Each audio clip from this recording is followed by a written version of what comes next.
You and a super intelligent snail both get $1 million, and you both become immortal. However, you die if the snail touches you. It always knows where you are, and slowly crawls towards you. What's your plan? Okay, let's do this. First things first, that $1 million is practically worthless compared to immortality.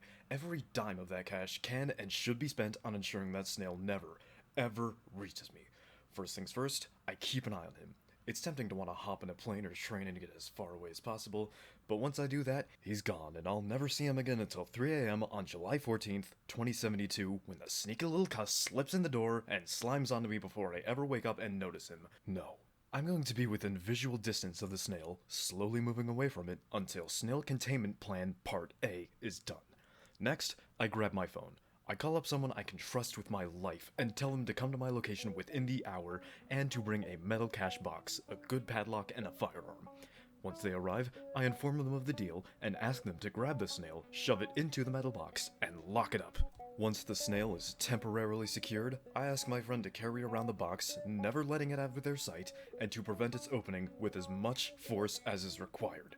We arrive at some reasonable figure for this service, maybe $50,000. Now, we get started on the real work.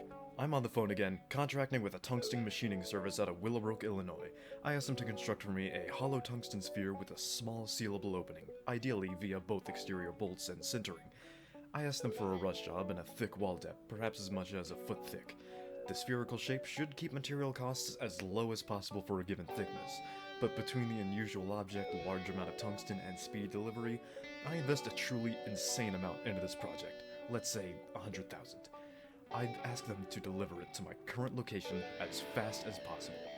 Once the tungsten ball arrives, I have my friend stand well away from me and transfer the snail into the center of the sphere. I ask him to pour a little salt down into the hole after it, just to give the snail a little reminder of who he's dealing with.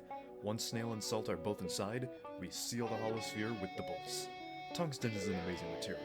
Incredibly tough, dense, and heat resistant. You could drop it into molten lava and it wouldn't matter, which, coincidentally, is almost what I'd like to do next. Now, we make sure that damn thing stays shut. I find the nearest metal refinery and call them up. I also contract with a heavy machinery moving company to move the tungsten sphere to the refinery. Once the refinery has sintered the tungsten sphere shut, I buy an entire industrial crucible, those big buckets of molten iron, and the crucible the iron came in. I have them drop the tungsten sphere into the molten iron and let the whole mass cool in place. Mr. Snaily Snail ain't going anywhere, but I'm probably down another $100,000.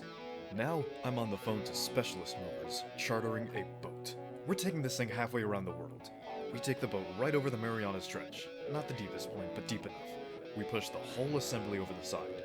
Literal tons of once molten iron, refinery crucible, tungsten, salt, and snail slip over the side and begin dropping into the briny deep. Another $100,000 gone, but well worth the cost. Good. That's bought me a little breathing room, but we're not anywhere close to done yet. I still have at least $500,000 left. I'm going to invest it into solid business ventures and slow-growing but secure assets. We're building a fortune, and who cares if it takes a few centuries? I'm frickin' immortal, baby! But as I develop my fortune, I'm getting invested into space. SpaceX, asteroid mining projects, whatever.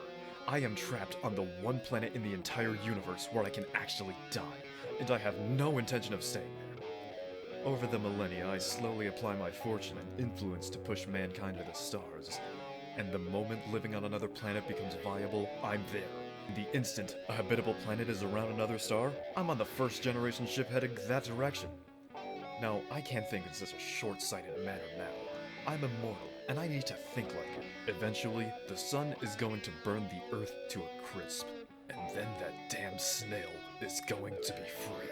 It might take him a few million years to land on something, but he'll do it eventually. And then, he will construct a spacecraft and begin crawling towards me again. What I care about now is light cones and black holes. Earth's gotta go. Sorry whatever's left of humanity. We evacuate anyone still on the old planet and use a gravity tractor to push Earth into a black hole. A nice big one, so that Hawking radiation will take an incredibly long time to evaporate it away into nothing. And then I board a ship. A fast ship. I accelerate as close to light speed as I can get, piloting directly away from the black hole with a snail inside. I want to be so far away and moving so quickly that the heat death of the universe would occur far, far before the snail ever reaches me, even on the fastest ship his freakishly clever little brain can construct. So that's the way the universe ends, with nothing in it except for infrared heat, one hyper-intelligent snail suspended in an inky void, and one human screaming away from it at .99 C. Cheers.